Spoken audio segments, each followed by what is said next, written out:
Hi everyone. Okay, this is the second part of how to publish your book on Amazon's Kindle Direct Publishing platform. And as you're going to see, it's so easy.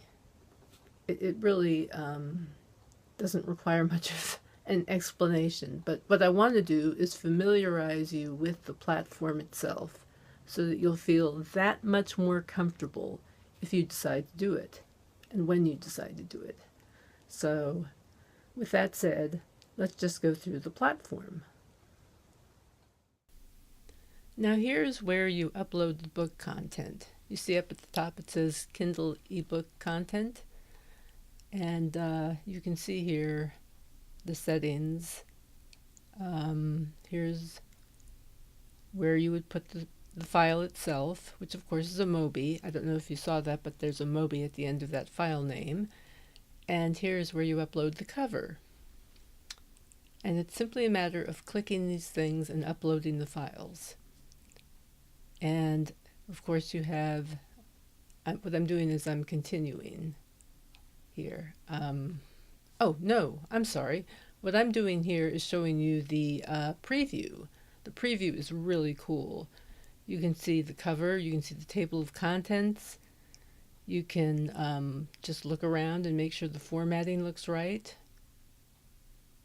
There's also a thing up here at the top that will take you to various places. Like here, there's a table of contents, and I'm checking out whether the link actually goes to chapter 1, and it does.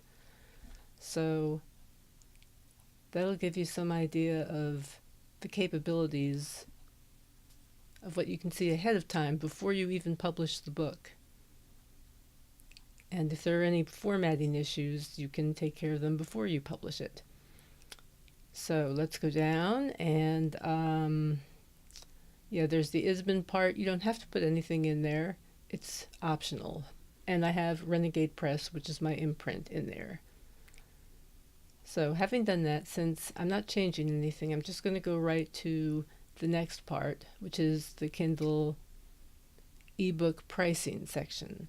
And you'll notice that I have this set at 99 cents. This is the first in my series, and I offer it at 99 cents and get a 35% royalty. If you price between $2.99 and $9.99, you'll get a 70% royalty. And I also allow lending, and you'll see that there are terms and conditions.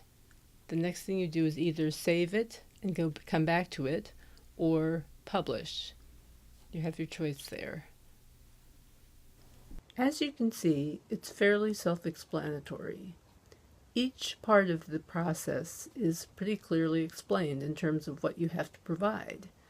It's just a matter of being prepared ahead of time to know what's going to be there so that you can just fill in the stuff without agonizing over it.